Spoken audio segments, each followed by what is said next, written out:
What have you done with the Titans? I'm here to take you to them. Who wants to knock? Titans, go!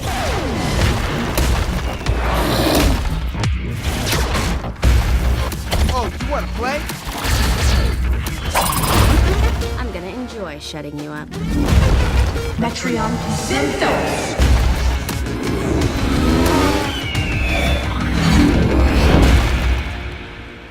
Take heart, sinner. You are about to become part of the greater good. We're gonna show you the greater good.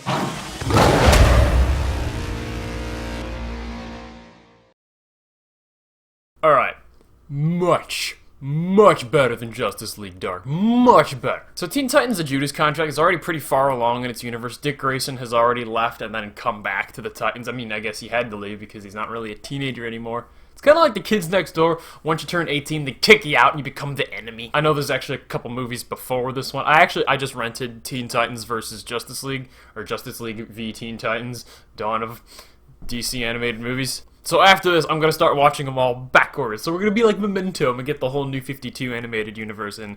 So if there's something that happened in there that's necessary for the understanding of this movie, I'll let you know in that video. I also like how this movie was PG-13 because it deserved a PG-13 rating and not R for no stupid reason. I think one of the reasons this movie worked so well is that every character is good and they all had the spotlight on them for a while. It didn't just focus on Constantine and his girlfriend. You know, they're teenagers and they're still finding who they are and they're dealing with their angst and their young love and all that. Not Dick Grayson and Starfire, who they just call Corey. I don't think she's ever called Starfire in the entire movie, actually. They call her Corey, with a K. And, she's straight up just banging the first Robin. I like how they just openly admit that. They don't try to, like, oh, obviously that kind of thing would be happening, but, like, no, they're in their 20s now, so it's okay by a society in a PG-13 movie. Can't say I approve because they're not married. In fact, I can't say I approve of underage, unmarried members of both sexes all living in one building together. I mean, they are a superhero team, and it is a pretty big building, and they do all have their own rooms, so I guess I can let it slide. But Starfire is constantly walking around in a towel and everything, and I'd be like, really?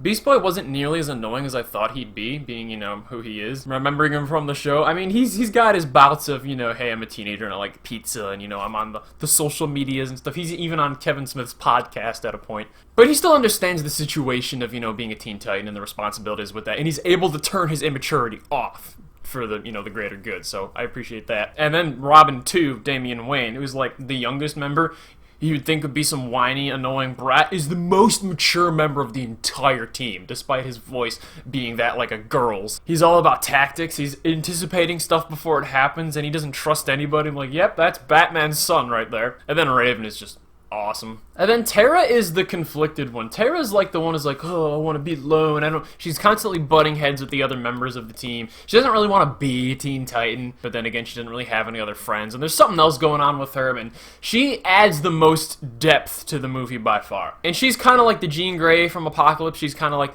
having issues with her powers. She can't really control them. And then how the Teen Titans still accept her after she constantly endangers them is just kind of like really awesome and explains family far better than Vin Diesel ever could hope to. And then Slade is just awesome. Ron Perlman will always be Slade in my heart, and I do miss him going forward, but this new guy they replaced him with is still fantastic. His character design too, that is just... It's like Deadpool, but better. He's got the ninja swords and guns, and he's just a mercenary, doesn't give a shit about anything at the end of the day. He's just such a badass. Except for the one pedophilia thing, which just kind of was gross, and I'm gonna pretend didn't happen.